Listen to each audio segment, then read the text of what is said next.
in the near-term forecast, the IMF VO comes out with no change in the global economic growth. But behind that at 3%, but behind that is change in the composition of the growth.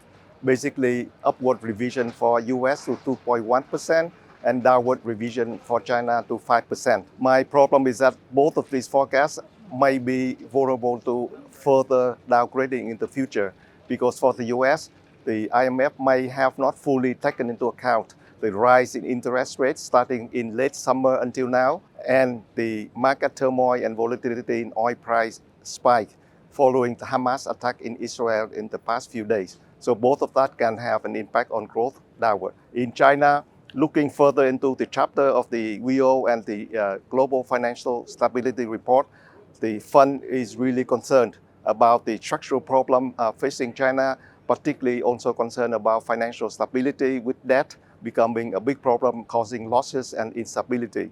With that kind of assessment, the revision of growth for China to 5% this year, 4.5% next year, to me seems still too optimistic and not consistent with the underlying analysis of the country in China.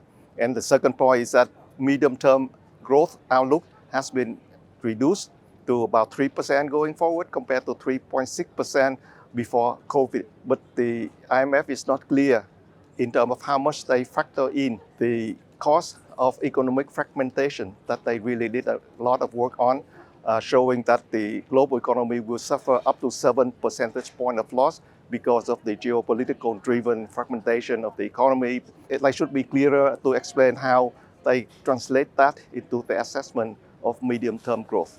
My suspicion is that if they do that, the low medium-term growth rate they expect could be even lower, and that is really a cause for concern for own government and own countries.